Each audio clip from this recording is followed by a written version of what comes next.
ચડી દબડક તબડક તબડક પાસેથી નીકળ્યું બે બેનું આમ તરવા ગયું એમાં એક બેન ને પેટાળ બેનું આમ ભટકાણું જરાક પેટાળ ભટકાણું બેન ઉલળીને બીજી બેન આરે ભટકાણી બે બેનું હામામી ભટકાઈને એક બાજુ પડી ગઈ બીજો બહુ વાંધો ન આવ્યો પાછી ઊભી થઈ ગઈ પણ ડબરા બે ને લોટના માથે હતા ડણ કરતા ગારામાં બધા ઠણ ખાલી ખમ બે ને ડબરા લોટના ઢળી ગયા તો એક બેન દાંત કાઢે ને એક રોવે એક બેન રોવે એક દાંત કાઢે તો ઓલી રોતી હતી એને કીધું બેન તારું જળી ગયું મારું જળી ગયું મારી હાહુ ધક્ષે એમ તારી હાહુ તને બાજ છે હાહુની મજા હોય હાહુની ડિમાન્ડ બહુ આ તો થોડીક વાત કર દો માવડી બેઠા ને હાહુની ડિમાન્ડ કેવી ખબર વહુ ભણેલી હોવી જોઈએ ગણેલી હોવી જોઈએ કયા કરી હોવી જોઈએ રૂપાળી હોવી જોઈએ હારી હોવી જોઈએ ગુણવાન હોવી જોઈએ આવી હોવી જોઈએ આવી હોવી જોઈએ આવી હોવી જોઈએ આટલી બધી સાસુની ડિમાન્ડ વહુની કોઈ ડિમાન્ડ નહીં વહુની એક જ ડિમાન્ડ હાહુ ન હોવી જોઈએ ઈ કે મુદ્દો જ ન હોવો જોઈએ એમ ઘણી જગ્યાએ આવું ઘણી જગ્યાએ જોઈએ જેવું થાય એક જગ્યાએ અમે બેઠેલા આ તો થોડુંક હજી ટેસ્ટ કરું છું પછી આગળ ધડબડાટી એક જગ્યાએ અમે બેઠેલા ને ઓહરીમાં આમ બેઠા હતા ચા પાણી પીવા લઈ ગયેલા મિત્ર આમાં બાજુમાં જોઈજો પેલા થોડી વિસલ આવે છે બાકી સાઉન્ડ બહુ સરસ છે એટલે બાજુમાં ઘર હતું ને આડી દિવાલ એટલે મને દેખારો સંભળાનો એટલે મેં પૂછ્યું જેને ઘરે ગયો હતો એને મેં કીધું બાજુમાંથી બે ડોસીમાં કેમ બહુ બોલે છે ડોકરી એટલે મને કે કાંઈ નહીં ભાઈ એ ડોસીમાં એવા છે જ એની વહુને 6 મહિનાથી પરણીને આવી છે વહુ એના મોઢામાં જીભ નથી બોલો કેવી વહુ સંસ્કારી બોલતી જ નથી અને સાસુ બોલે એમાંય રાત્રે હાંજ પડે ને સાસુ હાવ હળિયું કાઢે મારવા એને મગજ એવો થઈ ગયો છે ડોસીનો વહુ બહુ સારી મેં કીધું એમ પરબારી ખાનદાની નો આંકી લેવાય જોવું જોઈએ જરા મેં ઊંચો થઈને બારીએથી જોયું પછી ખબર પડી વહુ કાંઈ બોલે નહીં પણ હાથમાં હાણસી લઈને રહોડામાંથી આમ આમ કરે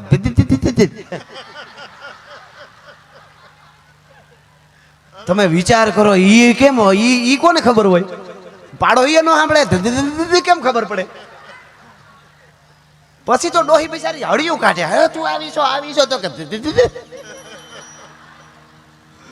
હા હા હા હા હા પણ અટાણે તો બેનું દીકરીઓને મજા છે સુખના ખટારા ઠલવા બાકી માવડીઓને પૂછો દળના દળવા હું તો એમ કહું છું કે તખતમાં એ ઘંટીઓમાં પથ્થરની ઘંટીઓમાં દળના દળીને મહેમાનોને જમાડ્યા છે ને એટલે એના દીકરા આવા કાર્યો કરી શકે છે એમને નથી થતું ભલા માણસ હા અટાણે તો ક્યાં આવ મજા છે ડોહીમાં તમને અફસોસ કરતા હતા કે ભગવાનને પાસે ફરિયાદ છે મારી મેં કીધું શું એ કે અમારી 60-70 વર્ષની 60 વર્ષની 50 વર્ષની ડોસી ઉપર અન્યાય કર્યો મેં કીધું પણ શું અન્યાય 50 વર્ષના ડોસી નો કહેવાય સોરી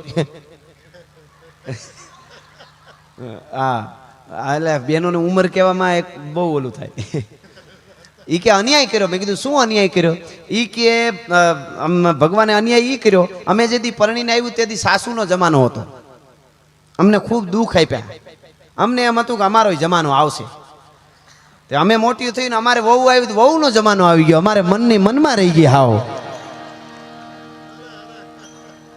હા હા હમણાં એક વહુ તો એને હાહુને જઈને દૂધની તાહળી આપી આવડી ભરીનો હા હા ને એમાં હારા આમાં આપણે દૂધની તો ઉપાધિ નો આવડી તાહળી આપી અને એ તાહળી આપી હાહુમાં જોઈ રહ્યા કે કોઈ દી મને પાણી નથી ભરી દીધું એની કે દૂધની તાહળી સીધી બહુ આ બધું શું છે કાંઈ વાંધો નહીં પી જાઓ બાઈજી પી જાઓ એ કે પણ કારણ એ કે આજ નાગપંચમી છે તમે નાગણી કહેવા હો હા હા કોણ કેમાં ખપાડે છે એ કાંઈ નક્કી નથી હો પણ મૂળ વાત ઉપર આવું આપણે આ તો વચ્ચે વાત આવી એટલે એ ઓલી એક બાઈનું લોટ ઢળી ગયેલું એક બાઈનું લોટ બેયનું ઢળી ગયેલું પણ એક બાઈ રોતી હતી એક દાંત કાઢતી હતી એને રોતી હતી એને કીધું બેયનું લોટ ઢળી ગયું છે અને તું કેમ દાંત કાઢે છે તારું ઢળી ગયું છે દાંત હું કામ કાઢે અને એ વખતે જે બાઈ રોતી નહોતી જે બાઈ દાંત કાઢતી હતી એમણે દુહો કીધો લોક સાહિત્યનો અમારો સૌરાષ્ટ્રનો સાંભળજો મજા આવશે શું કામે ઓલી જે બાઈ કાયમ લોટ ખાતી ભાઈ બાજરો ખાતી ઈ દાંત કાઢતી હતી અને એને શું કીધું આ દુઓ સાંભળજો મજા આવશે લોક સાહિત્યનો કનુભાઈ શું કહે છે કે રાજધારી મે પડે આ રાજધારી મે પડે ને આપણો બેયનો આટો વિખરી જો આપણા બેયનું લોટ ઢોળાઈ ગયું અંધારી રાત છે વરસાદ પડે છે ઓલી બાઈ કહે છે રાત અંધારી મે પડે ને આપણો બેયનો આટો એટલે લોટ આપ જાણો છો આપણો બેયનો આટો વિખરી જો પણ હવે સાંભળજો પણ ઓલી બાઈ કે મે દળતા આટલો બુક્યો એ મારે એટલો તો ઉગર્યો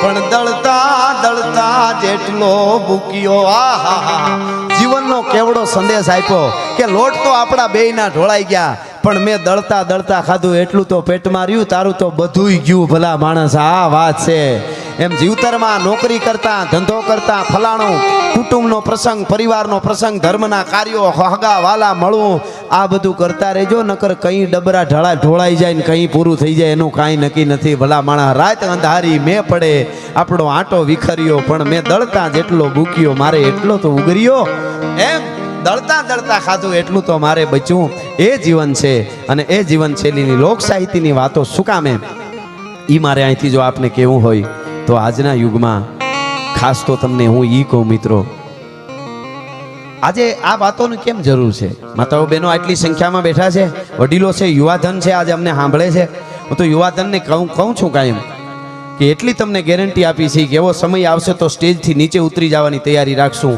પણ બોલવામાં અમારા સ્તરમાં કોઈ દી નીચે નહીં ઉતરી તમને ગેરંટી આપી છે ભલા માણસ આ ઘણું કહેવાય ને આ યુગમાં બધું ડુપ્લિકેટ બોલો જ્યાં ક્યાંક પોલીસ ડુપ્લિકેટ મળી જાય મામલેદાર ડુપ્લિકેટ મળી જાય આખી કોર્ટ ડુપ્લિકેટ પકડવાની બોલો કેટલું ક્યાંક નેતા ડુપ્લિકેટ મળી જાય ઘી ડુપ્લિકેટ મળે બધું કેટલું ડુપ્લિકેટ એમાં અમે વસ્તુ તો હાસી આપી છે ભલા માણસ એ તો સાચું છે ને જીવન બગાડે એવી તો નથી આપતા ને જીવનનું પૂરું કરી દે એવી સારું જીવન એટલે સાચી છે ને સંદેશો તો હાસો મળે ને એમાંથી અને વાત કોઈ પણ હોય કોઈ જ્ઞાતિની સાહિત્યની વાત આવે તો કઈ જ્ઞાતિની છે ને શું કામે છે ને કયું જ્ઞાતિ ક્યાં થયું ને એ મહત્વનું નથી મહત્વનું એ છે કે એને બલિદાન આપ્યું છે એવી વાત છે તો આપણે એમાંથી શું લેવું એવી વાત છે એટલે લોક સાહિત્યમાં દુહાસનથી શરૂઆત કરીને મોજ આવે એવી વાતો આપણે કરીશું એટલા માટે તો ઈ ધકમાર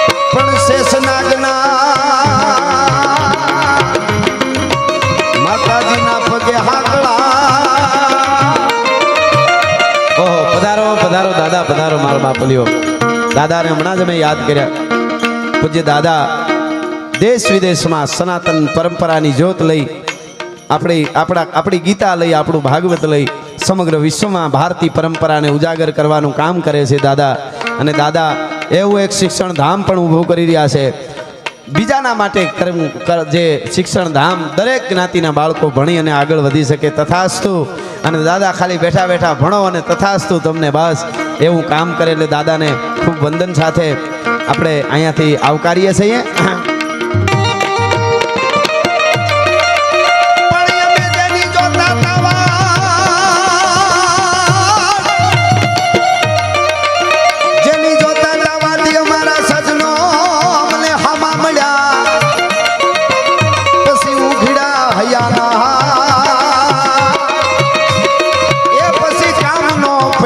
શીતણા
કીધું એમ ગોકુળિયું બની ગયું. આ ગામડાના બધા માણસો, આ બાજુ બધા પશુધન સાથે પણ ખૂબ સંકળાયેલા, દૂધ ઉત્પાદન ખૂબ થાય છે.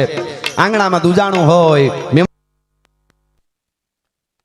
સાથે શ્રદ્ધા, ખોટી અંધશ્રદ્ધા નહીં. અને અંધશ્રદ્ધા મેં હમણાં કીધું એમ એ મારી નાખે અને શ્રદ્ધા જીવાડી દે. શ્રદ્ધા હોવી જોઈએ. એટલે આપણે ત્યાં ગીતાજી બહુ જરૂરી છે, વેદ જરૂરી છે, દેવી ભાગવત જરૂરી છે. એમાં આપણને અંધશ્રદ્ધામાં ન લઈ જાય. એટલે શ્રદ્ધા એટલે ભગવાન કૃષ્ણે પાથીએ તેલ પાઈને અર્જુનને કીધું કે અર્જુન બધું કરવાનું તારે અને હું તારી સાથે છું. એમ નહીં કે હું બેઠો તું બેસી જા, તું તારે હું બધું કરી દે. ભગવાન, હું ઘણી વાર કહું છું દાદા કે ભગવાન કૃષ્ણ આમ એટલું કરે ને તો મહાભારત પૂરું થઈ જાય ને આખું. એ તો કરી શકે પણ નહીં. પછી આજે આપણી શ્રદ્ધા એટલી હોય ન હોય તો આપણી દિશા શું થાય? એટલે એણે કીધું હું હારે બધે છું પણ બધું કરવાનું તારે, બધું તારે કરવાનું. એ ભગવાન છે અને એ દ્વારકા વાળો છે. કેવો આપણો ભગવાન પ્રેક્ટિકલી આપણને ભણાવ્યા. અર્જુનને સંબોધીને મને તમને કીધું આમ કરાય, આમ કરાય, આમ જીવાય, આમ કરે, આમ કરે, આમ કરે. અને એક વાત મને ગમે છે બહુ, અને આમ રમૂજ થાય, આનંદ આવે એવી વાત છે અને સારો સંદેશો છે. ભગવાન કૃષ્ણને અર્જુનને બે એકવાર એક વાતમાં આમ એને વાદ વિવાદ ન કહેવાય આમ, પણ એક ચર્ચા થઈ, સંવાદ થયો. અને એમણે કીધું, ભગવાન કૃષ્ણે કીધું કે ભાઈ સમય બળવાન છે અર્જુન, સમયની સાથે જીવી લેવાય. સમય સિવાય અર્જુન કે સમય બમયનું કાંઈ આવે નહીં. મારા હાથમાં ગાંડી હોય એટલે હું જ બળવાન હોઉં. પુરુષની પાસે તાકાત હોય એટલે પુરુષ જ બળવાન હોય, સમયનું આવે જ નહીં. તો કે ઈ ખોટું છે, સમય જ બળવાન છે, સમયે બધું કરી લેવું. તો કે નહીં, સમય નહીં, પુરુષ બળવાન છે. પછી ભગવાન કૃષ્ણે કીધું એટલું બધું તારે એમ હોય તને અર્જુન કે સમય બળવાન નથી, પુરુષ જ બળવાન છે એટલું બધું? તો કે હા હું જ બળવાન છું. આ ગાંડી ના આવે મારી સામું કોઈ લ્યો, હું સમયને બાંધી રાખું એમ. તો કે હા, તો આ જંગલમાં જા. ભગવાન કૃષ્ણ કે એકલો જા, ધનુષ લઈને તને અનુભવ થાય. એટલે દાંત કાઢતો ગયો કે મને અર્જુનને એમ કે એકલો જા, આગળ આટો મારી આખું જંગલ વીંધી આવું. એમાં શું? ખંભામાં ગાંડી નાખીને અર્જુન જંગલમાં ધીરો ધીરો ધીરો ધીરો ધીરો ડગલા માંડતો હાલ્યો જાતો. તો એમાં કોઈક બાયુ માણસ રાયડું નાખતા હોય એવો અવાજ સંભળાણો. અર્જુનને હળી કાઢી ન્યા ગયો. ન્યા જઈને જોયું તો એક વિશાળ કાયા વાળો યોદ્ધો ઊભો હતો. વિશાળ કાયા વાળો એક યોદ્ધો ઊભો હતો. આને જરા જોઈ લેજો ભાઈ, થઈ જાય છે. હા,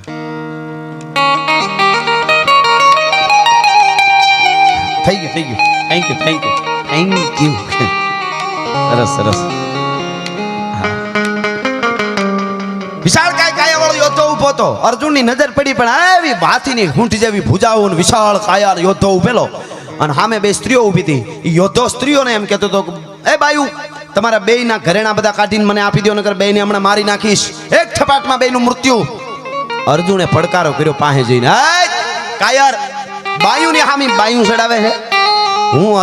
અર્જુન એમનો કીધું હું યોદ્ધો છું અને તું હું મારી અહીંયા હાજરી હોય તું બાયુના ઘરેણા લૂંટવા છે તારે? માટી હોય તો ભાઈડો હોય તો મારા હામો આવે. ઓલો યોદ્ધો ઈ બાજુ ફર્યો અર્જુન હામો અને એટલું જ કીધું તારા જેવાની જ ગોતું છું. તો અર્જુન કે તો માટી થા. ઓલો કે જન્મો તે દુણો માટી છું, તું તૈયારી કરી. અર્જુને ગાંડીવને માથે ચડાવ્યું ભાઈ ધનુષ. ગાંડીવ ટંકાર હુંકાર કરી અર્જુન ભુજા બળ ગુછળતો ગુરુ દ્રોણ ગંગેવ સમાસર નિરખી ભયો મોહ મતી ગળતો દિયો જ્ઞાન ગીતા યુદ્ધ કાલ મિતા મતી મોહ અજ્ઞાન હરીને હર્યો. ઈ ગાંડીવની માથે ટંકાર કરીને અર્જુન બાણ છોડ્યું. નાનું બાળક બાજરાના ડુંડા ને બાજરાના મલોખાને ભાંગી નાખે એમ અર્જુનના બાણને ઓલા યોદ્ધા એમ કટ દઈને ભાંગ નાખ્યું. અર્જુને બીજું બાણ માર્યું, ભાંગ નાખ્યું. ત્રીજું માર્યું, ભાંગ નાખ્યું. ઓલો હાલતો થયો હામો. અર્જુન કે આનું શું કરવું? આ બાણ મારું ભાંગી નાખે. અર્જુન પાસે પગલે હટતો જાય ને બાણ મારતો જાય, મીંડો હટવા. એને એમ કે આ યોદ્ધો પાસે આવી ગયો ખાલી પકડીને આમ કરીને આમ ઓલો મૂળાને પાંદડા તોડે એમ તોડ નાખશે ડોકી. એ અર્જુનને વિચાર મીંડો થાય, મીંડો બાણ છોડવા. ગરજત સુફટ ભેરી નફરી દર નાદ ભયંકર નોબત કો મારું રાગ ભટન ભલો લગતો ઉછળે બુકળે રથ બીરન કો. એને એમ થઈ ગયું ગયો આજ. અર્જુન પાછા પગે હટતો તો એમાં એને કંઈક ભટકાણું પાછળ.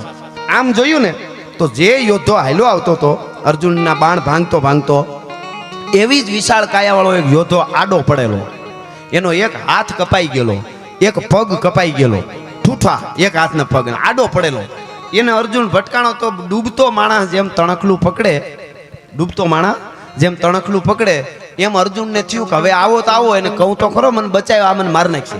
એ કે મને બચાવી લે ભાઈ, ઓલો તો મારી નાખશે. આગળ અહીંયા આવ્યો ઓલો આડો પીડ્યો તો એ બેઠો થયો. આમ બેઠો થઈને કે મારી પાછળ વયો એની તાકાત નથી કે તને નુકસાન કરી શકે. તો ઓલો બેઠો તો ઠૂઠો, એક હાથ કપાઈ ગયેલો, એક પગ કપાઈ ગયો. એ બેઠો તો ને અર્જુન એની વાંહે ઊભો રહ્યો ને તો એટલે જ પીગ્યો અર્જુન. ઓલો આમ બેહી ગયો, એક હાથ ઠૂઠો ને આમ અને ઓલો હામો આવતો તો એને ખાલી એટલું ઓલો હામો આવતો હતો ને એને કીધું કે એક છોકરું નીકળ્યું તું અહીંયા ક્યાં છે ભાઈલું તું એમ ઓલાઈ કીધું. તો ઓલો ઠૂઠો જે બેઠો હતો ને એમણે શું કીધું ખબર? આ રહ્યો મારી વાંહે હતાણો છે. તે અર્જુન વાંહેથી લાંબો થઈને કાનમાં બોલ્યો, ઈ કે આશરો દિયો શું મરવી નાખવો છે માથે ઊભીને. એ કે તું તાર મોજ કર, તું ઊભો રે વાહે. ઓલો નજીક આવ્યો તો ઓલો ઠૂઠા હાથવાળો તો એ કે પાછો વળી જા, મારી ખબર છે ને હું કરી શકું, ઊભો થયો તો ખબર છે ને, પાછો વળી જા, એ મારે આશરે આવ્યો છે. તો ઓલો આમ જરીક જોઈને પાછો વળીને ભાગી ગયો. અર્જુન આગળ આવી ગયો, આમ પરસેવે રેપઝેપ થઈ ગયો. અર્જુન આગળ આવીને કે તમે છો કોણ? એ કે જે હોય જાની તારું કામ. નહીં નહીં તમને ખબર છે હજી? અર્જુન એમ કહે છો આ આપણા ઉપર બધી વાત છે. અર્જુન બોલે એ આપણા માથે છે. હજી અર્જુન કે તમને ખબર નથી હું કોણ છું એમ. એ કે હું કોણ? હું તમને નામ આપું તમને ખબર પડશે કે હું કોણ યોદ્ધો છું. હું એવો બાળાવણી, પછી નામ આપીશ, હું એવો બાળાવણી યોદ્ધો છું કે તાકાત નથી મારી સામે કોઈ ઊભી હગે એવો હું યોદ્ધો છું. એવા યોદ્ધાના બાણ ઓલો હાથેથી ભાંગી નાખતો તો ભાઈ. તો ઈ કેવો? હું કેવો યોદ્ધો? ઓલો બાણ મારતો તો પકડી લેતો ને ભાંગતો તો ઈ કેવો? અને ઈ એવો યોદ્ધો ઈ તમારાથી બીન ભાગી ગયો, ખાલી દારો દીધો તો તમે કેવા? અને તમે આવા હો તો તમારો એક હાથ ને એક પગ કોણે કાપ્યા ઈ તો જરા કયો, ઈ કોણ હોય છે? ઈ કેવો હોય છે? હવે સાંભળજો. તો ઈ ઓલો યોદ્ધો કે ઈ બધું જવા દો ને, ઈ તો એવું છે આ ધરતી માથે 5 પાંડવો છે. કૌરવો પાંડવોનું યુદ્ધ ચાલતું હતું. કૌરવો સેનામાં હું ઊભો હતો, પાંડવી સેનામાંથી બાણ આવતા તેને પકડી પકડીને ભાંગી નાખતો હતો. એમાં પાંડવોની સેનામાં એક અર્જુન નામનો યોદ્ધો એવો હતો, એને શબ્દવેદી બાણ મારીને મારો એક હાથ અને એક પગ કાપી નાખ્યા છે. હું જીવું છું એટલા માટે 5 પાંડવોમાંથી એકાદો ભેળો થાય કાચે કાચો ખાઈ જાવ.